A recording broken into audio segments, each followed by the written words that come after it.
Welcome to the Saints That Serve podcast, where each week your hosts dive into the crossroads of faith culture, and the unknown. Christ is Lord, and the kingdom is now. We are the Saints That Serve.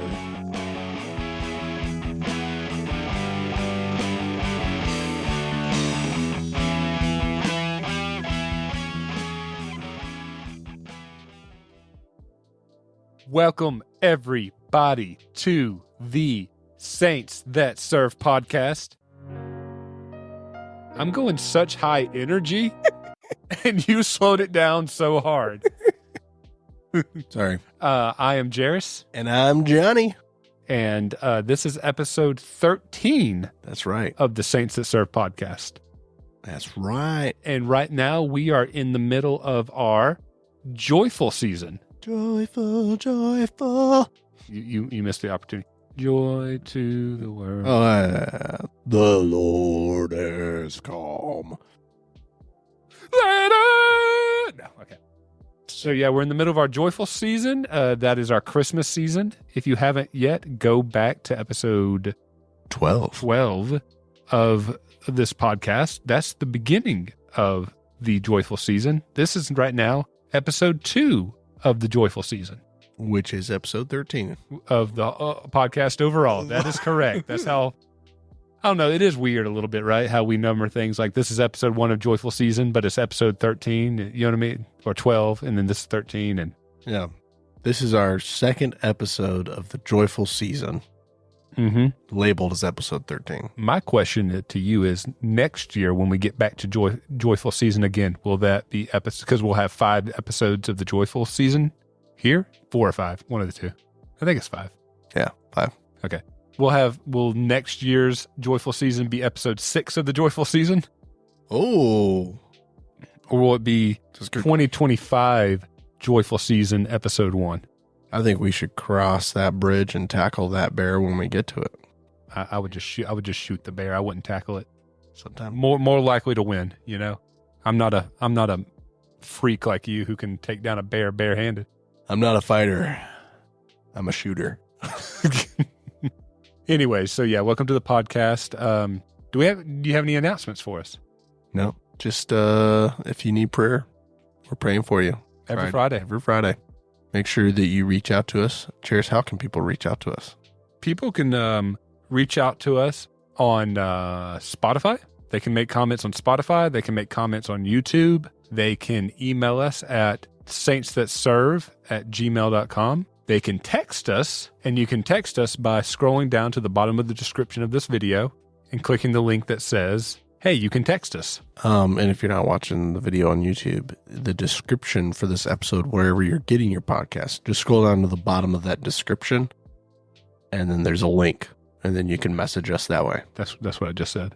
Yeah, but you said video. Sorry.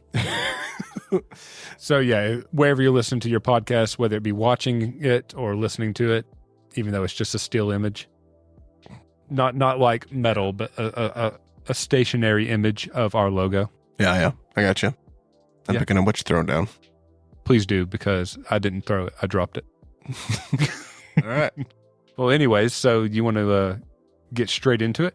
Yeah. I will say we don't have any comments on episode 12 because as of this recording, it has not released yet. Yep. So we are recording episode 13, and we recorded episode 12 20 minutes ago. Yeah, so you're going on a trip, so we got to bank these bad boys while you're gone. We got a little bit behind because I went on a trip, and then now we got to double up just to stay afloat. And then we'll be, whenever you get back, we'll be behind again. Yeah, and then we'll have to get back and find some way to double up. But that's okay. That's okay. That's fine, because you know what? We do it for you guys. Because we love you guys. We love you guys. Even those in Germany.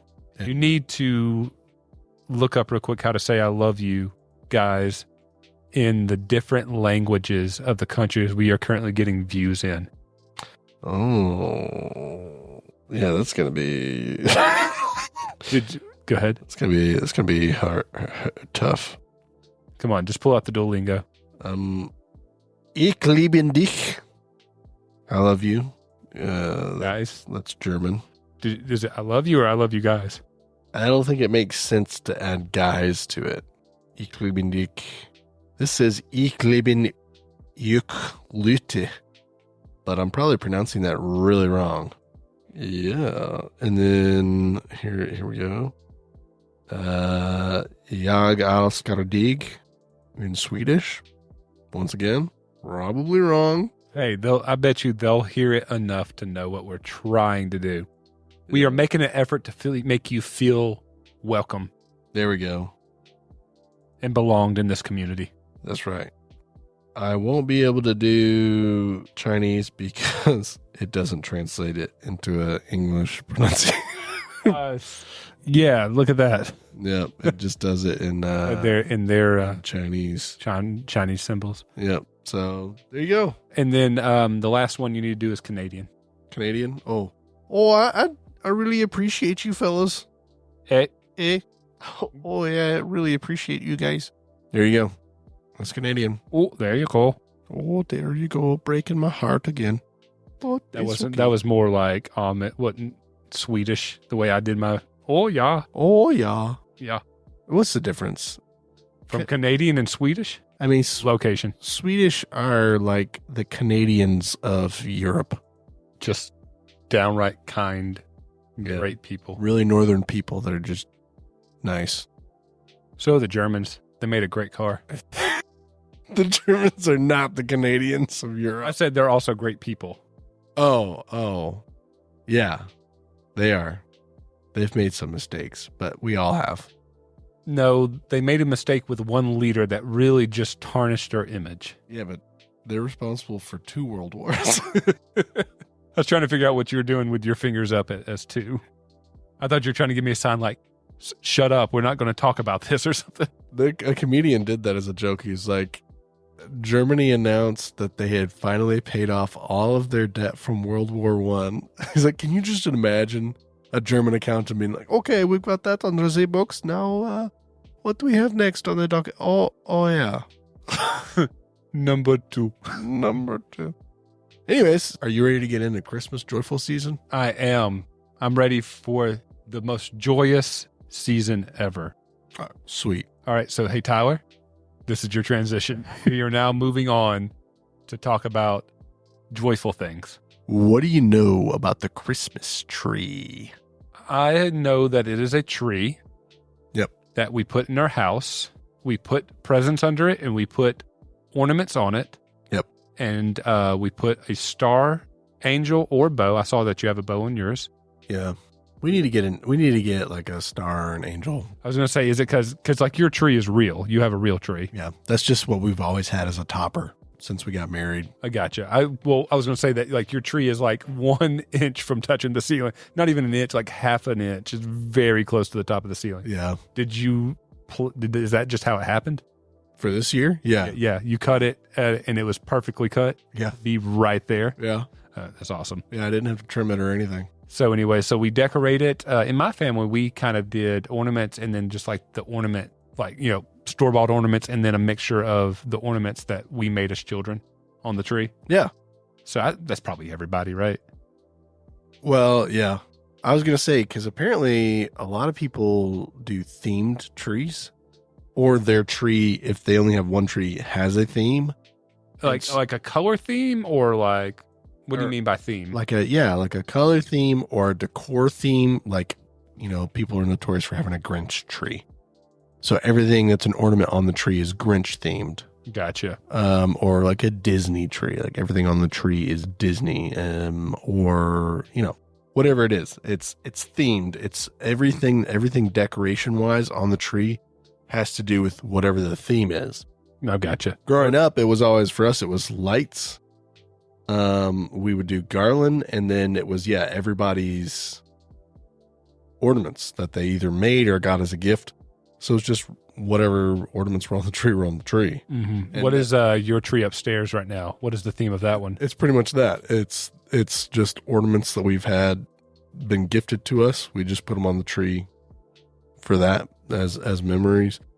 And then we do like all natural perishable things. So like we've got pine cones that we've strung up. We're going to put some dried orange slices up. I did see those sitting out. Yeah, so we do different stuff like that on the tree. Nice. Is that that thing that your kid hit me with really hard a minute ago supposed to be part of the tree? It was like a beaded thing. Oh, yeah, we got that as a wrap for around the tree, but then it ended up not being long enough. I gotcha. So well, now your kid uses it as... Yeah, now he's just been running around with it, hitting people with it. I was just chilling in the kitchen talking, and like all the kids were kind of play fighting, and just out of nowhere, I just get hit so hard in the arm. Whacked. Yeah. Just whacked. So, youngest child, I'm watching you. I almost said his name. Oh, no. I'm like, well, dang it. Yeah. So, I caught myself. Good job. But anyway, so Christmas trees, it's pagan, right? It's a pagan tradition. So, that's what people say. But it's not? My research for the Christmas tree, as far as like what we do, has nothing to do with any pagan tradition. People like to say that its origins come from these different pagan festivals that have to do with solstice, right? But which we talked about last episode, yeah, with the adoption of the winter solstice. Yeah. And you said the rebirth of the Roman sun god. Yep. And so whenever Christianity became the prominent religion in Rome, yep, they took that, and instead of completely abolishing that week of celebration that they had, they replaced it with a Christian tradition. Yeah. And that's why Jesus's birthday, even though it wasn't actually on December 25th, is why we celebrate it for December 25th. That's right. That is a bit of summary of last week's episode. There you go. Yeah. So, yeah, there's something to do with the tree that has to do with Sol Invictus, I think. And then there was like something with the Germanic peoples that had to do with trees. And then the Yule log for the Vikings and all this other stuff. Throughout history, people have used trees for different festival things, right? Mm-hmm. So everyone wants to say, yeah, the Christians just adopted a pagan practice for their holiday. But the Christmas tree was developed somewhere around the 13 to 1500s as a celebration for Christmas. So this is hundreds of years after these other pagan festivals subsided. So have come and gone. Yeah, so it's not like they were like, we got to do away with this pagan holiday and celebration, and so let's just make it a Christian thing, and they can still do their tree thing, but it'll be for Christian stuff. It didn't happen that way. The Christmas tree aspect of Christmas happened in a Christian environment. So the church somehow it got started in the church. So there's argument about how it came about. One argument I heard was that Martin Luther. Right. He's pointing at a book of Martin Luther. If you go watch the election live stream, you can see it to John's left. Yep. We got a book of Martin Luther. I just noticed it said catalog. It's a catalog? I don't know. It's Martin Luther Treasures of the Reformation, and then it says catalog. I don't know. Anyways, cataloging these pictures. Yeah. It says that he was walking home one night. Who is he? In winter, Martin Luther. Martin Luther. And he noticed how beautiful the combination of the stars and the evergreen trees were. So he chopped down a tree, brought it home, and then put candles in it and lit the candles to try and replicate that imagery of the stars in the tree. And of course, that didn't last long because when you put a fire in a tree.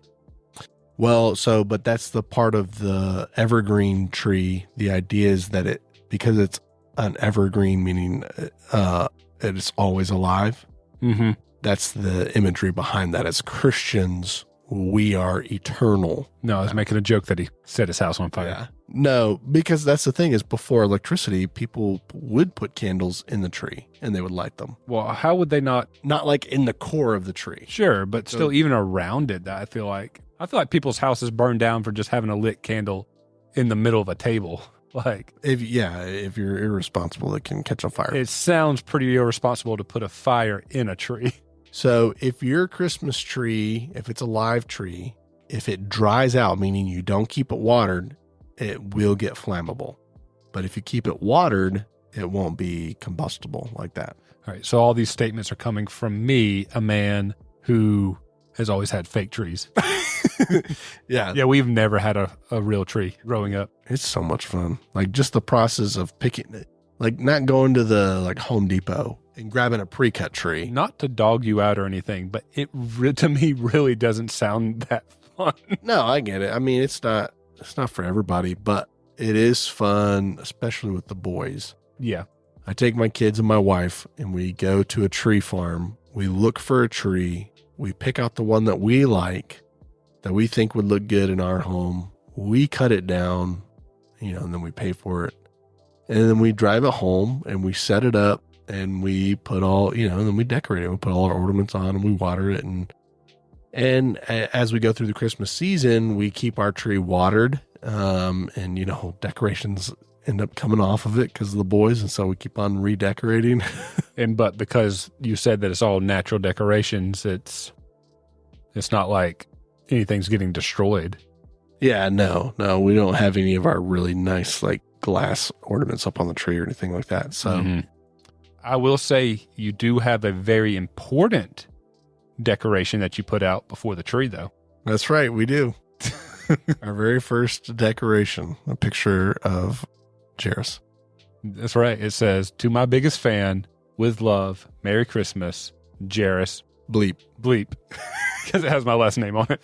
Yeah. So, and you posted a picture of that, right? Yes. It's on the Instagram. You can go see. Go look at our first ornament that gets put up every year. It's beautiful. It is beautiful. I am 10 years younger in that photo because you've had that thing for 10 years, right? Yeah. Jeez. Yeah, dude, we've been putting it up for a decade. It's crazy. But yeah, so Christmas trees started somewhere between 13 and 1500. And it started along, there's kind of a foresty area along the border of France and Germany. Mm-hmm. And so that's a spot that people seem to say, like, this is where the tradition started, was kind of along the French side of the river, or maybe the German side, whatever. The idea is it's during a predominantly Christian, because Europe is all Christian by this point. Mm-hmm. And so it started in a Christian culture. People were cutting trees down and bringing them into their homes around the Christmas season specifically. And then over time, things like decorating them get more elaborate. And then when we get into America, they didn't start decorating trees in America until after the Revolutionary War. Like the Haitians from Germany brought the idea of decorating trees at Christmas time to America during the Revolutionary War. And so they didn't really start taking off in the America until the 1800s, though. That is quite further back than I would have pictured it, trees being in America for some reason. Yeah, it didn't get popular, like mainstream popular, until I think like the 1900s. And then it started getting commercialized. And I think that the first White House Christmas tree was like 1920s or something like that. Yeah. And then the whole idea of artificial trees started popping up. And people started doing artificial trees, and they had like the tin or the aluminum trees. I don't know if you remember, that was a thing. That was like before us, but it was still historically like people would put up an aluminum tin or a tin. I don't remember. It was a metal tree. I don't remember what. Like, was it just like a rudimentary, like hexagon shaped, or did they try to make the pine needles out of it with metal as well?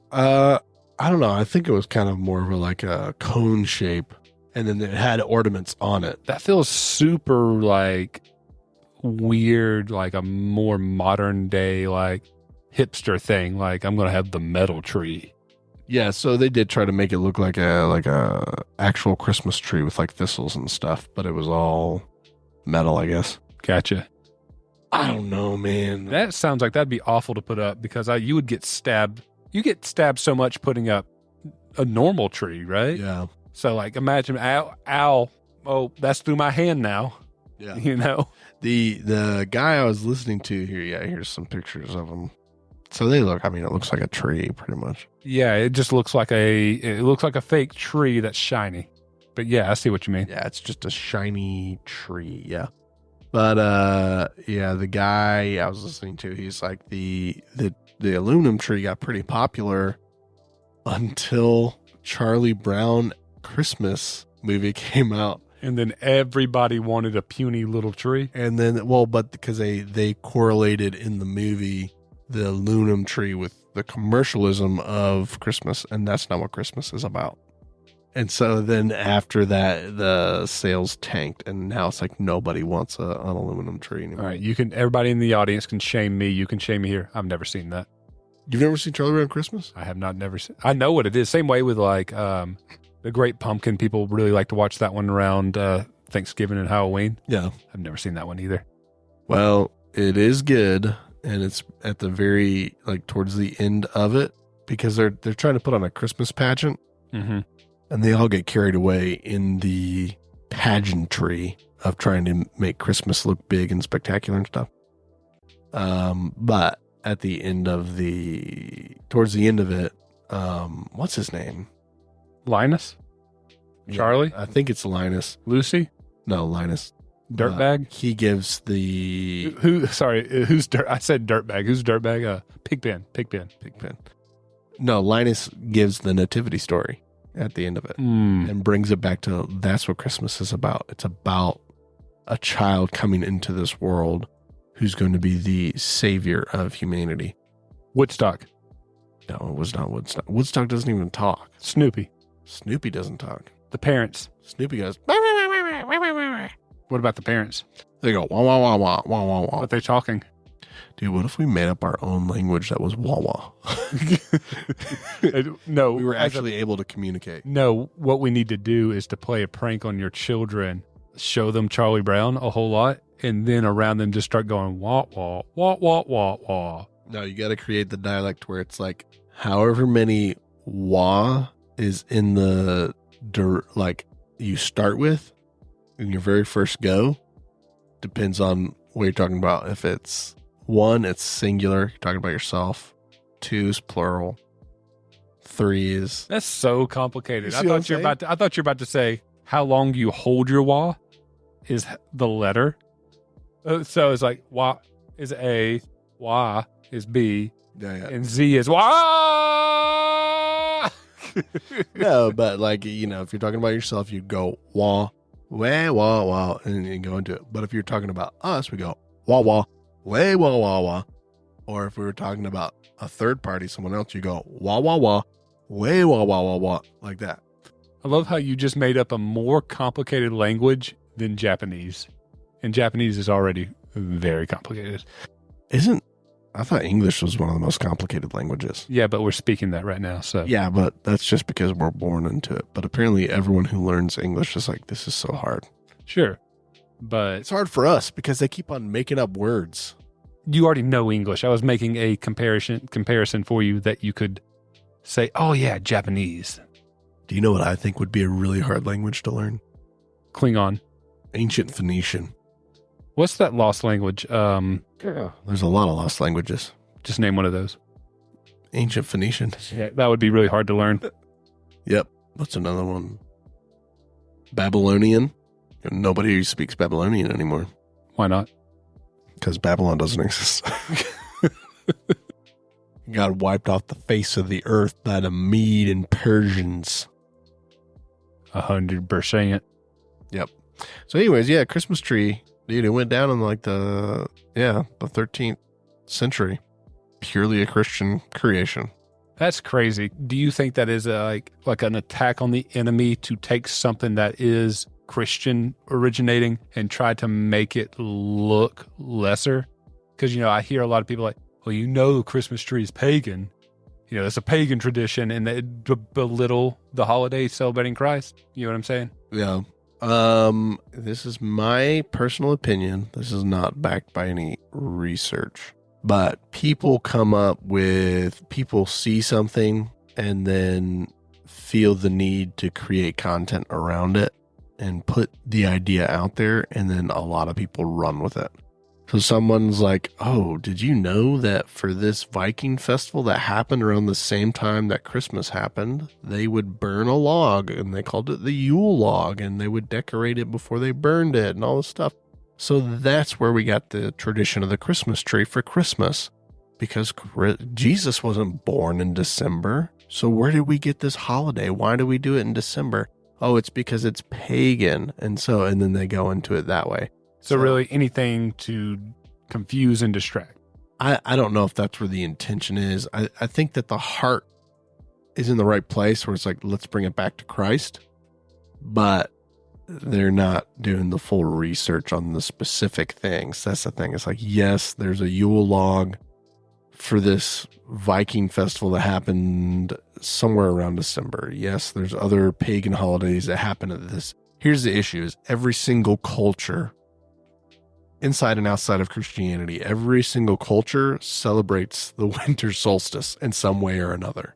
Mm-hmm. They all have their own holidays because it's a changing of the season. So they have a festival to acknowledge that. We as Christians, we celebrate that solstice, or, the changing of the season, because for us, this is the end of the year. Mm-hmm. And so we're going into a new year. We celebrate the birth of Christ, because the birth of Christ is the start of the new covenant with Christ, right? So that's the idea, is that at the end of the, the founding of it was to replace Sol Invictus, and we would remember the birth of the Son of God, and we would celebrate the birth of the one and only Son of God. But it is also kind of beautiful that it starts at the end of the year. We're starting to move into a new year, and we're starting that with the remembrance of the birth of Jesus Christ, who starts the new covenant for the people of God. So it is beautiful. And then we get around to the Christmas tree, and the imagery of the Christmas tree is it's an evergreen tree that no matter the season, no matter the challenge, it's living and it's active. Mm-hmm. And as Christians, that's what we are. No matter the challenges of this earth, we are alive in Christ and we live on in Christ. So that's the beauty of the Christmas tree, is that it is a evergreen tree. And yes, we decorate it up. We bring it into our homes and we decorate it up to celebrate the birth of Christ as a party tree. But it's the imagery, is it's the eternal tree. It's a tree that lives all year round. We are eternal beings. We live all year round, and we're being clothed in righteousness, or we're being decorated in Christ. So that's an interpretation in a way that you can look at it. Yeah. For all those out there who have believed for so many years that the Christmas tree is a pagan tradition, it's not. It was created by Christians, because once again, there's a lot of different cultures that do a lot of different stuff with trees. But when Christmas trees started, it was in an area that was 100% Christian, and it was hundreds of years removed from any kind of pagan correlation to it. And the intent behind it is to give glory to God. Yeah. It was adopted to be a part of the festivities of the birth of Christ. Mm-hmm. So, we're so smart because we've got all this information at the tip of our fingers in the 21st century. But for, they changed, they acknowledged the birth of Christ in December to replace a pagan tradition or whatever. 300 years after that, or 300 years removed from it, they could have changed it because no one had any care whatsoever about that pagan religion because it was totally dead. So they could have been like, you know what, we really need to be honest and stay true to, Jesus's birth, so we're going to do it in April. But they didn't, and everyone was fine with acknowledging the birth of Christ at the end of the year, at the winter solstice. And it didn't take away from the fact of who Jesus is. It didn't take away from the glory of who Christ is. And no one cared about the pagan stuff that it was kind of adapted from. So for hundreds of years, people have celebrated Christmas with the intentions and acknowledgement of it is the celebration of the birth of Christ. That's the reason we do it. So to say like we shouldn't celebrate Christmas because it was adopted from a pagan holiday, and now here we are 2,000 years removed, and we're in a very modern society that just worships with consumerism. All we do is buy and take and give and take and take. And it's like all about the stuff. Mm-hmm. And it's because it's got all this pagan undertones, is what people, try to say. But it's like, no, we just need to have the context of history. Yes, we get it. There was a pagan holiday on December 25th, and the church adapted to celebrate Jesus's birth on that so that people would stop celebrating the pagan holiday. Got it. We're still acknowledging Jesus. It's still all about Jesus. Here we are with the Christmas tree. We, different cultures and different religions have different trees that they do stuff with for holidays. But the Christmas tree was specifically started by Christians in a Christian time in history in remembrance and celebration of the birth of Jesus Christ during Christmas. St. Nicholas, Santa Claus, talked about that last week. It was founded on and based on a true person who was a devout Christian who followed the Lord, who was all about selfless giving and reflecting the love of Christ through selfless giving. And at the core of Santa, that's what the idea of Santa is. It's about selfless giving, because Santa Claus doesn't get anything in return. Mm-hmm. That character he gives toys to all the good little girls and boys. He doesn't get anything back from them. Well, I get gifts. I'm a grown man. Yeah. So, but we just need to take these things and realize that, hey, we have these different quirky little things that we do for Christmas to celebrate Christmas and to celebrate the Christmas season. How did they get started? And at the core, what is the essence of these things? So, and another thing, and we talked about it last week, we can take these things that, does have a paganistic background to it, and we can claim it and redeem it and make it about Jesus and take away the evil that is associated with it, like we did with the winter solstice, and make it about God. Well, and and let's remember that the winter solstice is the acknowledgement of the changing of the season. God created that. God created the changing of the seasons. And he said that he set the stars in the sky for people to be able to tell the times and the seasons. So, he acknowledges, and he even gives Israel different holidays to celebrate at different points in the year. So, God's not anti-celebration, yeah. But it's important to make sure that we are not idolizing our celebrations. Or making it about the wrong thing. Yeah, it's like what we talk about with this podcast all the time is take what you're doing. Can you make it about Christ? Mm-hmm. If you can't, then you need to get it out of your life. But if you can make it about Christ, then do it for the glory of the Lord. 100%. 100%. So there you go. There's the Christmas tree. And now, actually, I think I'll have to look at the stats again, but I think that more Christmas trees were sold last year than ever before. Do you think it's the illusion of a recovery? COVID society getting back to normal. So it's like, let's get out. More and more people are getting more and more comfortable going out now. Yeah, no, it's the opinion of the guy that I was looking at, like I was taking some of the info from. It's the photo op. People love getting pictures of their trees and putting it on social media. So they're taking pictures of their trees. So unfortunately, it is the selfish look at me side of things. I don't know if it's the look at me as much as it is like, I love how beautiful a Christmas tree looks. And so I just want to share with everybody how beautiful this is. Because, it's important to acknowledge that some things are self-motivated. Like it's motivated out of a... Look at what I did versus look at God's beauty. Yeah, it's like, look at what I can do, or look at what I've done in comparison to like, this looks good. I really like the way this looks. And so I'm going to post it to social media so that other people can enjoy it like I enjoy it. Mm-hmm.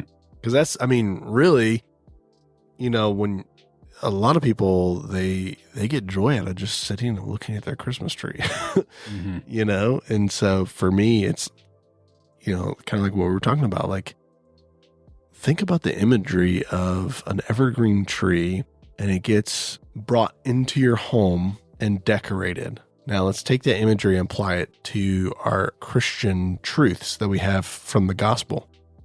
We are eternal beings that are clothed in righteousness when we're brought into the kingdom of God. So an evergreen tree is eternal, is the imagery of eternal, clothed in righteousness, the decorations, brought into the home, brought into the kingdom of God. So that's kind of the imagery of it. So, you look at your Christmas tree and you're like, wow, that looks really pretty. But you can also be reminded of your identity in Christ through this Christmas tree, this decorated thing. Mm-hmm. So not to say that's what everybody does. A lot of people probably don't do that, but you can do that. So if you're a Christian and you got a Christmas tree out, just remember you are an eternal being clothed in the righteousness of Christ, and you're a part of the kingdom of God. And let your tree remind you of that. Amen.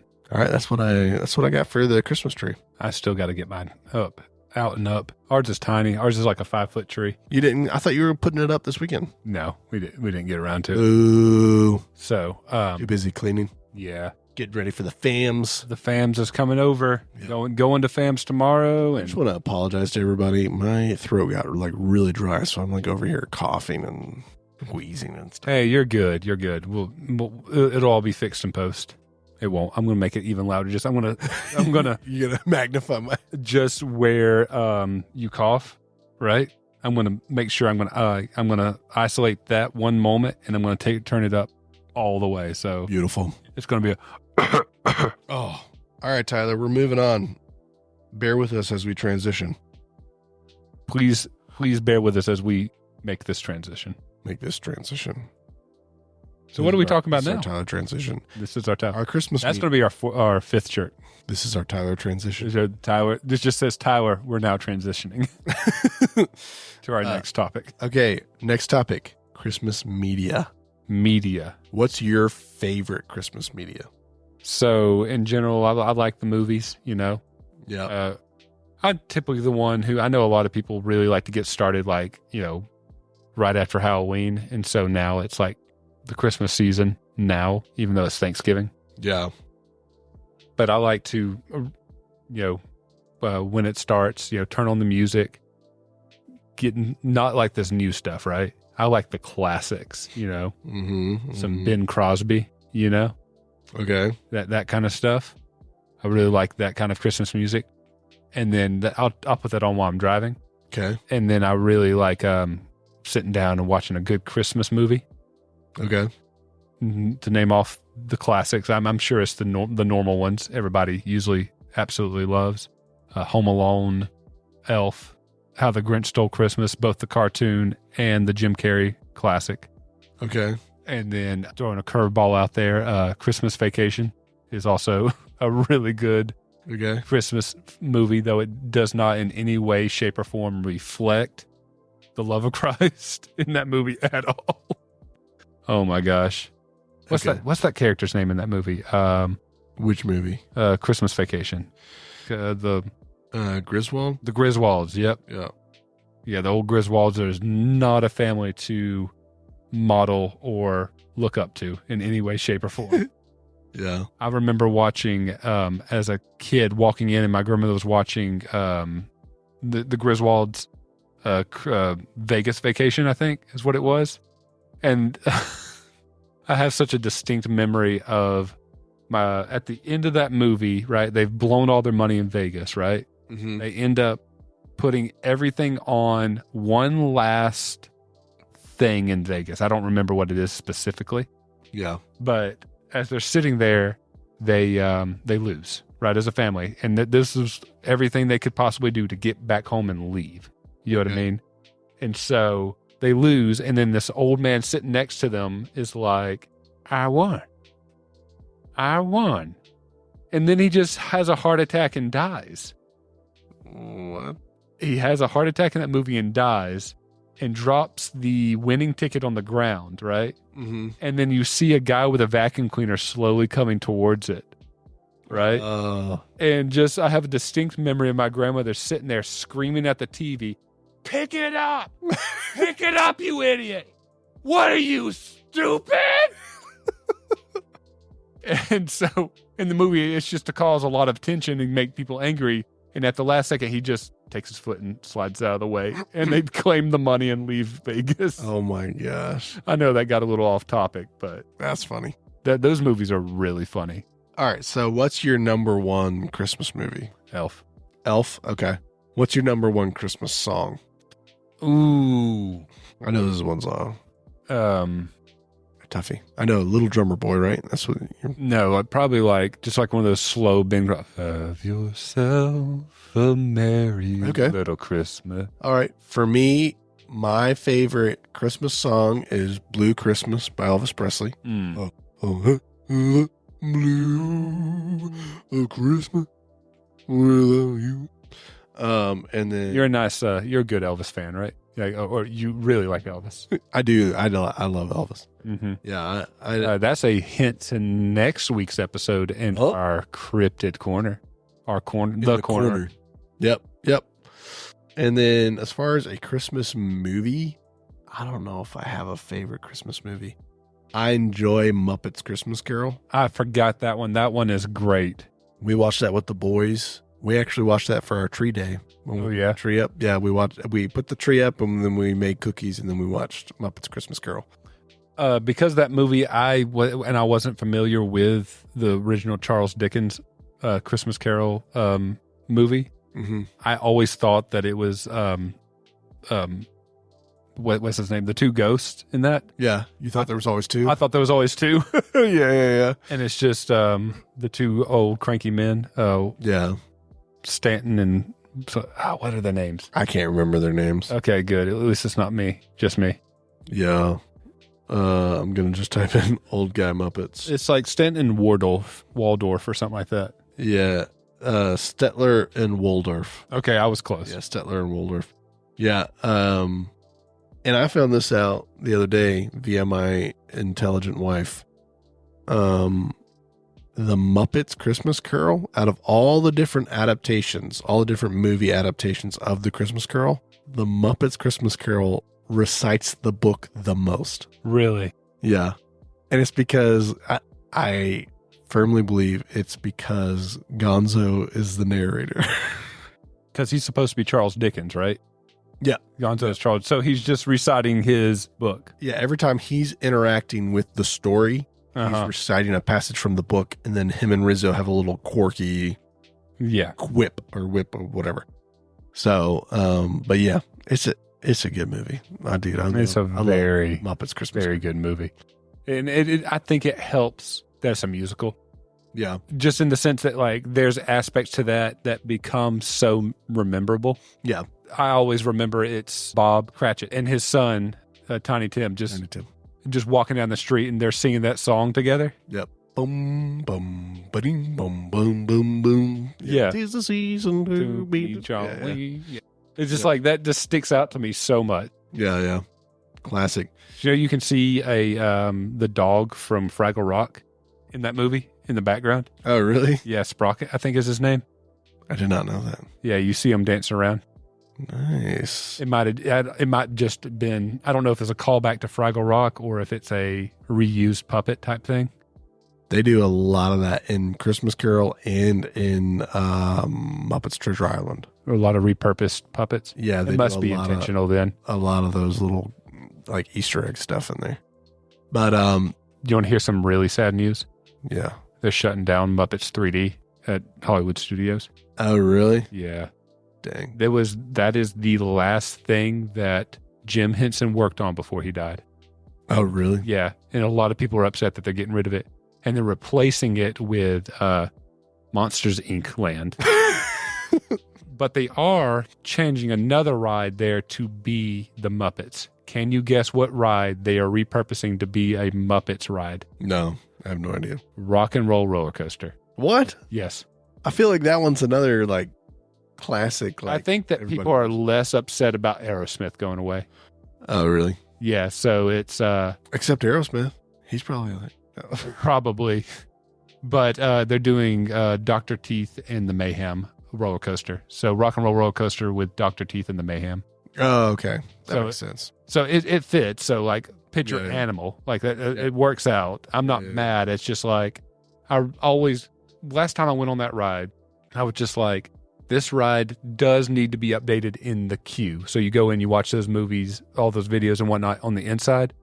The TVs are very old, like old square box TVs and whatnot. Yeah. And they don't have to be perfectly like, widescreen. They just need new monitors in those. Yeah, yeah. And all that stuff. But the film in the actual theater and how everything's set up with interaction with animatronics and puppets and live actors and 3D. Yeah. It's one of a kind. It does not need to go away. And people are really upset because it's like you're getting rid of this area that people love. Yeah. But you have another portion of the park, which is animation courtyard that no one ever goes to, which is the perfect amount of space as well. Yeah. So people are really upset. But we'll get into that more next week when we do our theme park episode. That's right. So sorry, I got a little off track. Preview of next week. I can get really passionate about this theme park stuff. So anyways, movies, Muppet Christmas Carol. Muppet Christmas Carol. Really great. Must watch. Must watch. Apparently, Charlie Brown's Christmas is a must watch, and I'll probably need to put that on my list. It is good. So I'm on the top 100 Christmas movies of all time in IMDb. All right. Are we going to do guess the top 5? We'll do 10. Guess the top 10. Okay. So I'm going to say Elf is in there. For the top 10? Top 10, yeah. Yeah. Elf is in there. I'm going to say A Christmas Carol of some kind. Do I have to be specific? Christmas. A Christmas Carol is in there. Yeah. Michael Caine, by the way, being in that movie, he makes that movie so good. Mm-hmm. Sorry, I had to get off track there. I'm going to say Home Alone. Okay. Die Hard's on the list. Okay. Harry Potter's on the list. Nope. Dang. Not in the top 10. But it is on the list. Oh, I don't know. I haven't scrolled down that far. That's fine. That's fine. I know that Harry Potter, they always had like on ABC Family, the TV channel, around Christmas, it was like, watch these Christmas movies. And they always threw in Harry Potter because there is I always thought it was weird because, there's a Christmas scene in that. Yeah. But it's such a short part of the overall film. Yeah, because isn't it like everyone goes home on holiday and there's only a couple of students that stay for Christmas? Yeah, and they open up presents. And it's like maybe 10 minutes of the movie. I think it's because they have that such famous scene where Harry's out in the snow, like letting his owl loose to fly. Yeah. It's such a iconic moment. Yeah. Probably do that. Well, then there's the ode to Christmas in Narnia. Chronicles of Narnia, Lion, the Witch, and the Wardrobe. There's like Christmas for like a minute. Right. And Santa's there, right? And Santa's there. So it's a Christmas movie now, technically. Yeah. That's you want to get into that conversation? I know that's going to dig into our time, but I will say that movies like Die Hard, like you gave that example of Narnia, Harry Potter, are not Christmas movies. Yeah. Okay, just because the movie takes place during Christmas does not mean that it has the characteristics of a Christmas movie. Yeah. Those characteristics being hope, joy, and God. Okay.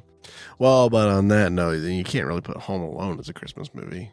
I don't think Home Alone, it does have the themings of family and togetherness. Okay. All right. In that even though he's home alone, it is set during Christmas, sure, but then it's those positive themings that Christmas has along with it outside of the religious aspects. Okay. Which is family, and it has that coming togetherness at the end of that movie. Yeah. Okay. So I would argue that it is, in fact. So again, Die Hard, a guy in a tower, taking out terrorists, doesn't really convey the love of Christ or the themes of togetherness with family during the holiday season. So Die Hard is not a Christmas movie. Well, but he is trying to save his wife from terrorists. So it does have a concept of family in there. Sure. During a Christmas party. I'm going to leave this long silence in on purpose. Okay. Because that's a load of baloney. Okay. But yeah. No, I think Bruce Willis even said it's not a Christmas movie. It's not. Again, So, really, just because a movie just takes debated. place on Christmas does not make it a Christmas movie. It has to have a specific tone or theming to the film for it to be a Christmas film. But, I mean, probably one of the greatest Oh, sorry, we're looking at the list. acting moments of Alan Rickman, right? Of course. I'm not saying it's a bad movie. I love that movie. Some might even say that that is the best performance he gave. So, you know that moment where he falls at the end? Best character he ever played. No. Him in, what is it? Space Quest? What is it? Oh, yeah. Is it Space Quest? What's the name of the movie? yeah, Space Quest. Yeah, That movie is great. No, I was playing off of the Harry Potter stuff because that's what, like, Yeah. everybody's all about him. I mean, Alan Rickman is a great actor. Snape, he plays Snape phenomenally. I do not think that that is his best acting, though, as a character. Like, Yeah. let's be honest. He is in so much. He's a great actor. No. People love those movies, so a lot of people get really offended when you say it's not the best of anything. Yeah. That is not Alan Rickman's best acting. Yeah. Not saying it's bad. It's just not his best. So you really liked him in Pride and Prejudice. Yes. Okay. I've never seen that. Anyways, okay. So on this list, number one. Did I name number one? No. Jeez, I'm going to be mad. Go ahead. It's a Wonderful Life. Oh, of course. And then, The man dies. yeah, where he dies and then he gets to experience the world around him, like his community around him. And the Without world him. without him, and everything is terrible, right? Without him. Yeah. And he thinks that he has to die. Yeah, everybody. Well, he wants to commit suicide because he thinks his life's terrible. Oh, easy. Unalive. Unalive. Sorry. I'm kidding. We don't actually do that. Yeah. We don't censor silliness. And then he gets to experience, like, if he had never been born, what would the world be like? Mm-hmm. So I feel like a lot. There's always, I feel like, in media, the It's a Wonderful Life episode. It's a Wonderful Life as a movie. It is kind of long. Well, not even though. It's 2 hours. That's not. Maybe back then, and to those movie standards, it's Yeah, it was long. It was long. But do you know what I'm talking about? It's like the episode where the person gets an angel and they show them the world. I feel like in the 90s, every cartoon had that kind of episode. At one point. I remember Rugrats for sure having that episode. Yeah. I will say that as a movie, like the traditional movie with James Stewart, like you need to watch it. Yeah. Because it is really good. Is that the same one that quotes "Let me lasso the moon"? Yeah. Yep. Well, you want me to lasso the moon? Do you want the moon? I'll throw a lasso up there and I'll pull her down for it. Yep.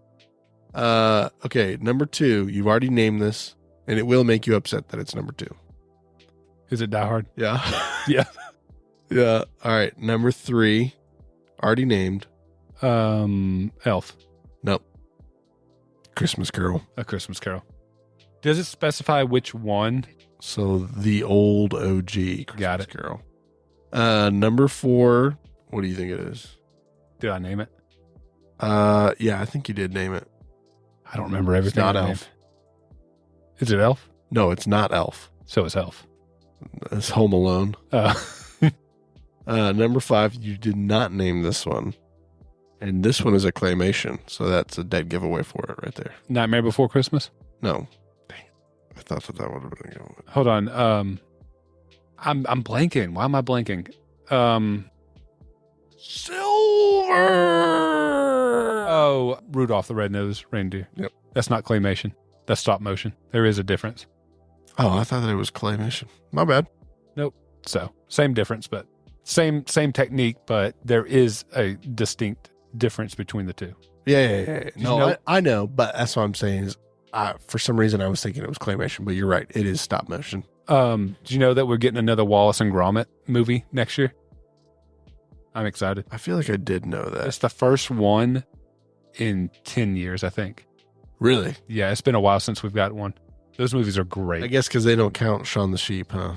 They don't count Shaun the Sheep. If we're talking about the main line, Wallace and Gromit storyline, this is the first one in like 10 years. Okay. I think the last one was The Curse of the Were-Rabbit or something like that. Oh, okay. Yeah. Since we're talking about movies, just a quick side note. In episode 14, when we're talking Disney parks, we will do a review of the War of the Rohirrim, because that comes out right before. Or no, we won't be able to. Never mind.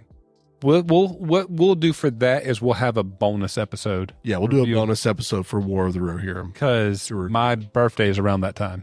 So we're going to go for my birthday to go see that. Okay. So yeah, we'll do a bonus episode and we'll review it and let you guys know what we thought of it. Okay. Anyways, back to the list. Number 6. You have named this one and we have talked about it for a little bit. Charlie Brown. No. I don't think Charlie Brown's on the list. I think I said that it wasn't. It's not on. I'm trying to think. What is the first letter in the name? Chevy Chase. Oh, gotcha. National Lampoon's Christmas Vacation. Yep. All right, and then number 7 is A Christmas Story. Oh yeah, you don't need a BB gun; you'll shoot your eye out. Yeah, exactly. Yep. And then like the movie that started the entire craze of people wanting to, for some reason, lick a pole. Yeah. Yeah. That can't be true. That can't happen that way. Oh, it happens. It's true. Yep. Don't lick a frozen pole. You'll get stuck. All right. Number 8, you're never going to get. It is Miracle on 34th Street. And that is the one about the man who is Santa Claus. Mm-hmm. I can't remember. Is he defending Santa? Or was he actually did something wrong? I've never seen it. She hires him to be the Santa at the store at Macy's. Mm-hmm. And through injecture or however it comes out, he's like, no, I really am Santa Claus. And then they put him on trial for it? And then they put him on trial for being Santa Claus, yeah. And, gotcha. And a lawyer has to defend him in court. They remade that, and the girl who plays Matilda is the little girl in that. Oh, really? Mm-hmm. All right, number 9. You've named this several times. Number 9. Is it Elf? Yep. And then number 10 on the list, you have not named, and I would not have said that it's A Christmas Story or a Christmas movie. What's the first letter in the name of the G? G? One word. Goodfellas. That's 2 words. Yeah, Goodfellas I think is one title. Oh, really? Yeah, I think so. No, it's not that. It's Gremlins. Oh, of course it is. That actually is to the argument of Die Hard. That whole movie takes place around Christmas. The Gremlin. It's the night before, right? It's on Christmas Eve. Yeah, his dad goes to the place and gets the Gremlin from. I think he first is there looking for a gift for his son. Then he ends up stealing the Gremlin. Okay. And so he steals the Gremlin, and then through events, the Gremlins are born from the Gremlin if you get them wet and all this. So it takes place during Christmas. That one's hard because I think it is very much a Christmas movie in the sense of seeing Christmas around everywhere. Yeah. And seeing the gifts. I mean, he is given as a gift. So if we're talking about the themes of Christmas, I believe they are there. Yeah, the consumerist themes of Christmas. Yes. Yeah. But is it a Christmas movie? It's really hard to say. Like, is Violent Night, is that a Christmas movie, really? It's the same way. Is a horror Christmas movie really considered a Christmas movie? Yeah, I gotcha. Because does that really convey the positive themes of Christmas? Yeah. The same way with Krampus too. That is very much a very easily thing. Yeah, of course it's a Christmas movie. It takes place around Christmas and all that stuff, but yeah, I don't think it is. I don't think it's a positive film that brings the warmth and joy of Christmas and Christ. Yeah. So I got you. Are they fun to watch? Sure. Are they okay to watch around Christmas? Sure. Are they what you would define as a true Christmas movie? I'm going to say no. Yeah. And if you want to argue with me, you can argue with me in the comments. Yeah. In the comments. And you can also send us an email at thesaintsthatserve@gmail.com. Here you go. And you can leave us, send us a text by going to the bottom of the description of this video / podcast and clicking the link. The show Community, on one of their outros at the end of an episode, they did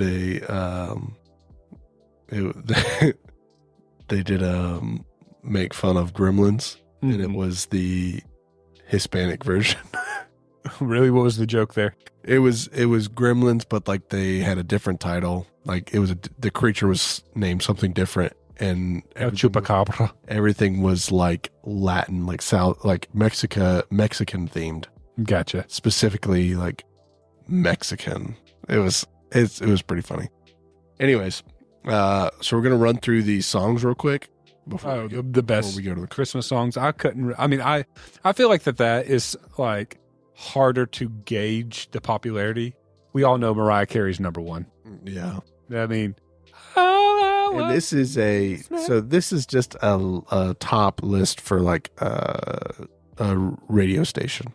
Okay, so gotcha. Everyone's got their own opinion. Yeah. Yeah. I feel like for me, I don't like modern Christmas songs.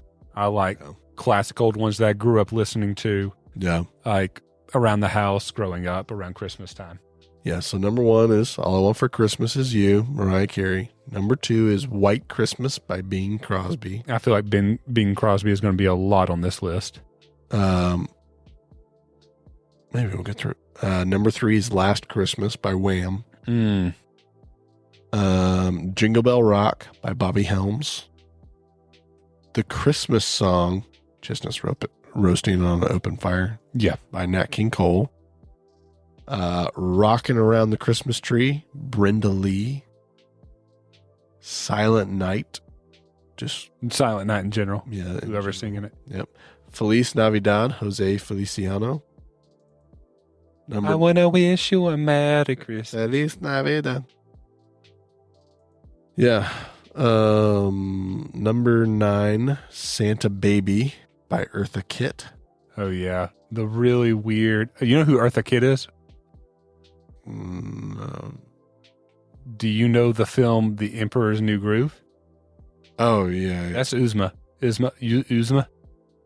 Why? Okay, so she was an artist? She was a singer. She also sang Santa Baby was one of them. And there was another Christmas song that's famous, I believe, that she also sings. Okay. But yeah, she is Uzma in The Emperor's New Groove, voice actress as well. There you go. Yeah, I only see Santa Baby. Maybe if I type in Christmas songs. Maybe I'm wrong. Let's see if she sang anything else. No. Maybe it's all that comes up is Santa Baby. Maybe it's just a song in general that she sings that you would be surprised that it's her who sings. Okay. And not necessarily. All right. And number 10 on this list is Do They Know It's Christmas by Band-Aid. Do They Know It's Christmas by Band-Aid? Do They Know It's Christmas by Band-Aid? I'll have to look that up. I've never heard of that. Yeah. I don't even know who Band-Aid is. Band-Aid band. We'll just say band. Feed the World. Feed the world. So, like, it was one of those songs that, like, bringing all these mega art, like a mega song with all the artists on it type thing. I guess so. Bob Geldof was the vocals, and Boy George was vocals. George Michael was vocals. Oh, what is it? What's that song? It's like, so this is Christmas, and what have you done? Yeah. It's like something Santa Christmas. Merry Christmas. Yeah, that song. And it's happening. Yeah. I like that song. Yeah. Okay. Shinedown did a cover of that song. Shinedown, dude. Yep. Just a simple kind of man. Yes, sir. Someone learn to love and understand. Just so you know, Johnny is singing the Shinedown version of that song, not the Leonard Skinner version of that song. So baby, be simple, kind of man. Okay. Anyways. No, you got to hit that last note. You can do well. For me, son. For me, son. If you can. No, he hits it really hard in vocal. If you can. Yeah, there you go. So, baby, be simple. Kind of man. Is that good enough for you? Yeah. Okay, thanks. Now that my throat's dead. Now I'm going to cut all that out, too, so it was for nothing.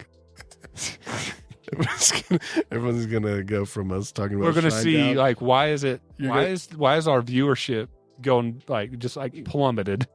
No, it's because John is singing. They're gonna hear in the episode you mentioned Shinedown, and then it's just gonna cut to us laughing. Mm-hmm. All right. Anyways, no, it's gonna be just like a whole like 2 minutes of silence. I'm not gonna cut it out. I'm just gonna mute it. That's funny, dude. No, I'm not going to do that. I'm going to leave it in. Okay, Ty, are you ready to go for our Tyler transition into the corner? So this is the corner.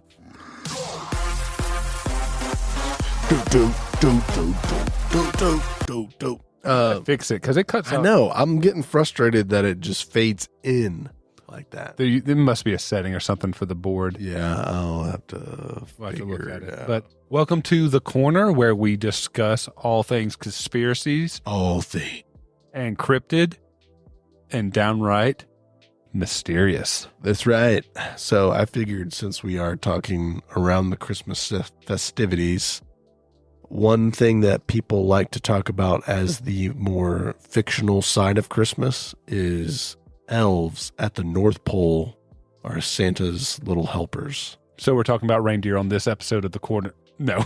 Yep. So we're going to talk about the abominable snowman. No.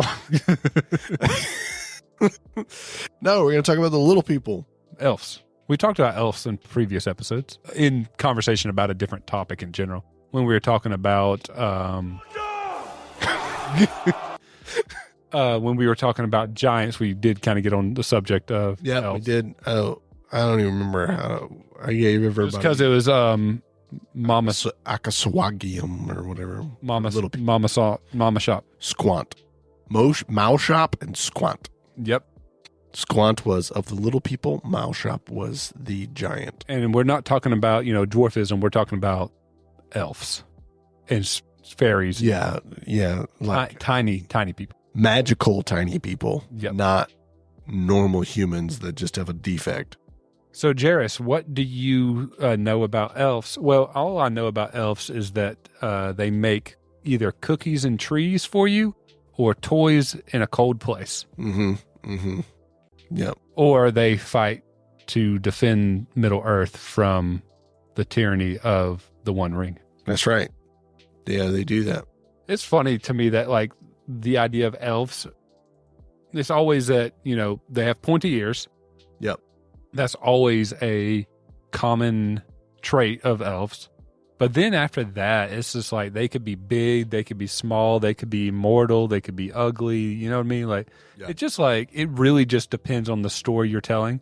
Because I feel like elves just really almost seems like a generic term for a mythological creature with a pointy ear. And after that, the aspects of them could be anything. Yeah, I have noticed that how, like, illustrations people will create for mystical creatures, a lot of them give them pointy ears. So even, like, they'll be talking about trolls or they'll be talking about goblins, but they give them pointy ears.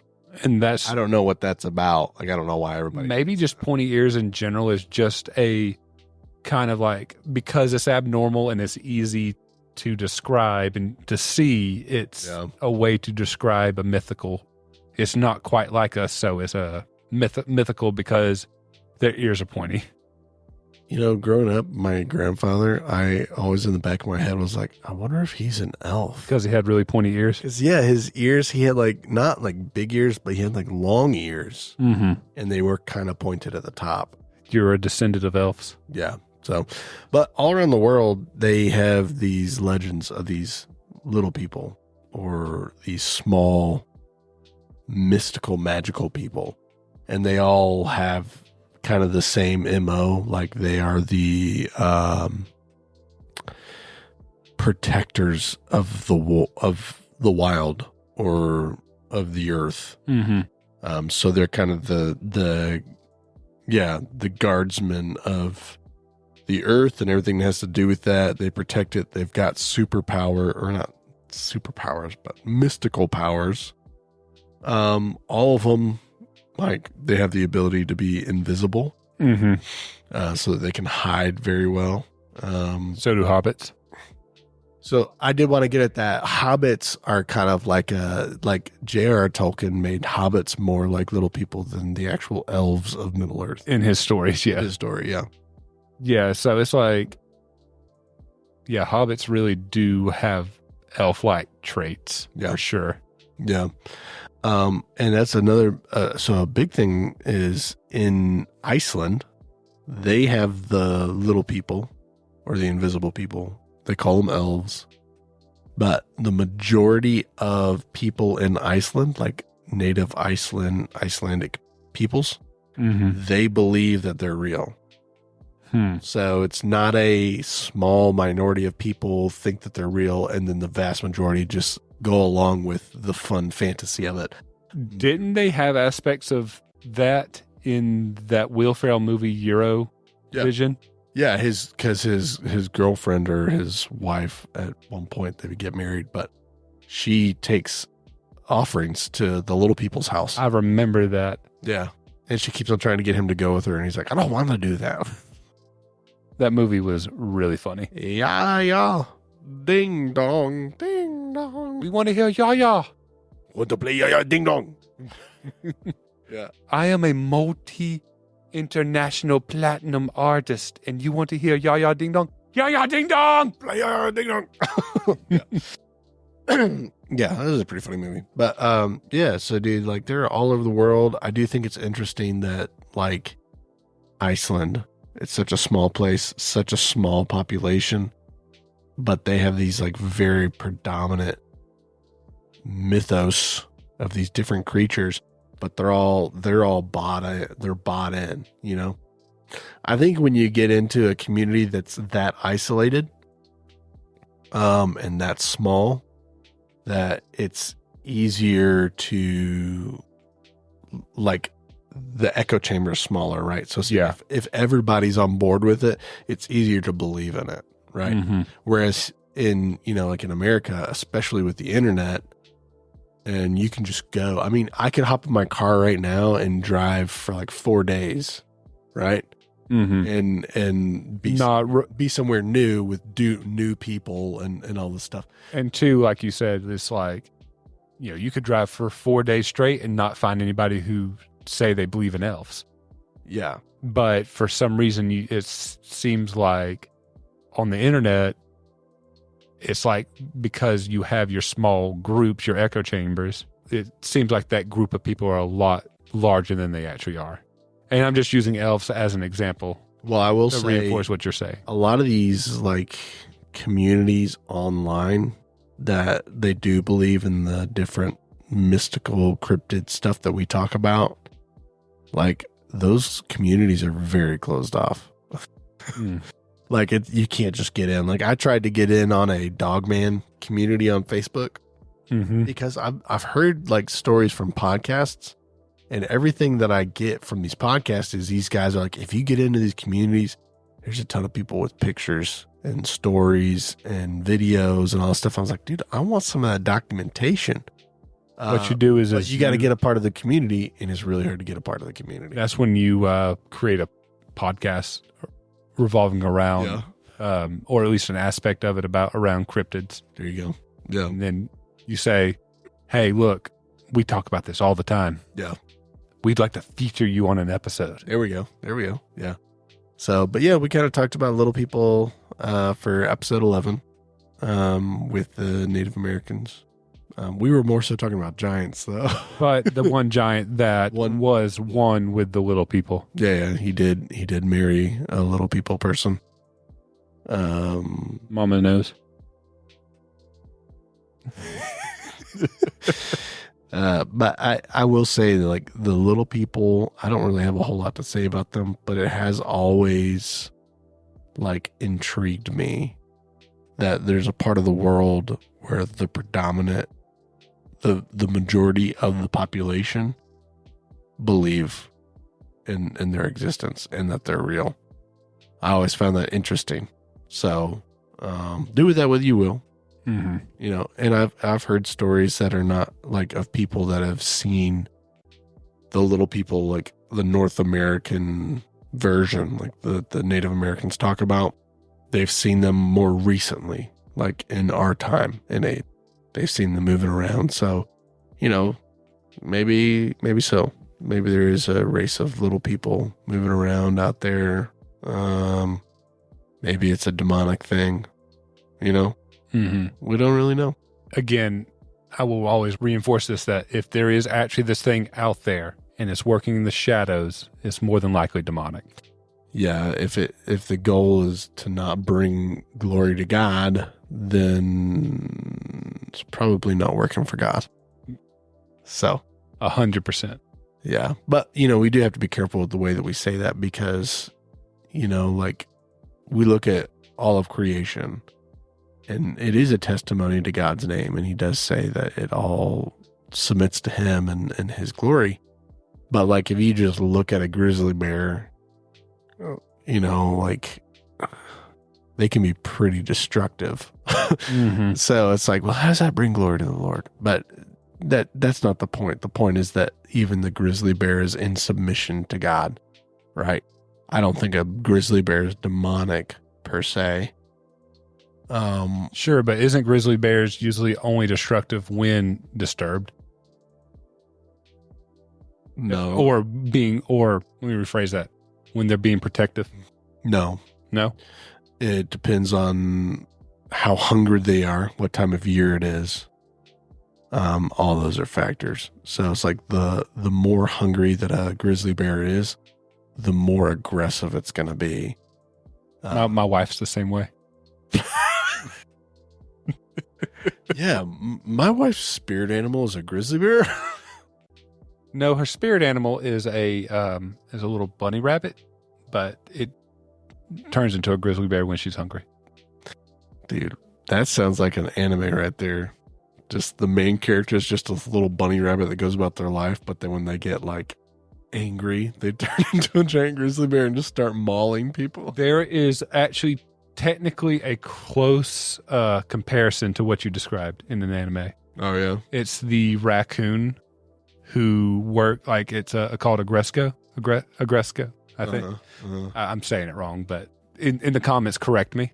Okay. But it's a world of animals. Yeah. But she works in an office, regular old day job and whatnot. And to relieve the stress, she goes to karaoke and sings screamo and heavy metal at karaoke by herself. So she turns from, like, being this timid little raccoon, I think she's a red panda, to becoming, like, this really aggressive, like, thing when she's by herself singing at karaoke. That has nothing to do with what we just talked about. Sure, it's something that's timid becoming something aggressive. I guess so. But I'm saying, like, a little white bunny rabbit transforms into a giant grizzly bear and just starts wreaking havoc. Agresco. Okay. All right. Well, that's all I got. So that's the episode right there. Wow. Yeah. So, Tyler, again, we are transitioning out of the corner. Yep. And into the middle of the room. And into the middle. Out from the corner. Away from the corner and into the middle of the room. So you have any closing thoughts for this really good episode? Yeah, I just want to remind everybody that, you know, when we're in the Christmas season, let's just look at all the different things that we do, like Christmas, setting up Christmas trees, talking about Santa Claus, going out with friends to look at Christmas lights, watching the movies, listening to the songs. You know, Christ needs to be at the center of all of it. The goal of the Christmas season was to celebrate the birth of Christ, the coming of Christ into the world, signifying the beginning of the new covenant with God. So, let's make sure that we're taking all these different activities that we do within the holiday, and let's make sure that we're establishing clear parallels to the gospel message and the nativity story. So that's what I would say. You can, like I said, with the Christmas tree, there are parallels you can make. With Santa Claus, there are parallels that you can make. So, look at all these different things that you're doing to celebrate Christmas and try to bring forth the parallels to Christ and the nativity story so that when you do those activities and festivities, you can be reminded and then you can use them as a tool to bring forth the gospel message to people. And then you get to use Christmas as an evangelistic tool. That's what I would say as a closing statement. I agree. Good. So anyways, again, God bless. God bless us, everyone, as Tiny Tim would say. So instead of closing the next couple episodes with Christ is Lord and the kingdom is now, I need you to end us on with the tiniest little child voice. Just God bless us, everyone. Christ is Lord. And the kingdom is now. We are the saints that serve. Goodbye, I love you guys. Goodbye, I love you guys.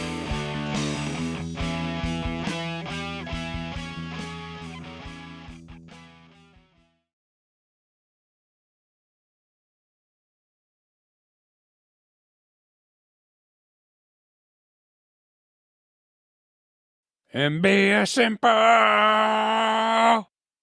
Singing like a grandpa. Oh, kind of man. Oh, baby, be a simple kind of man.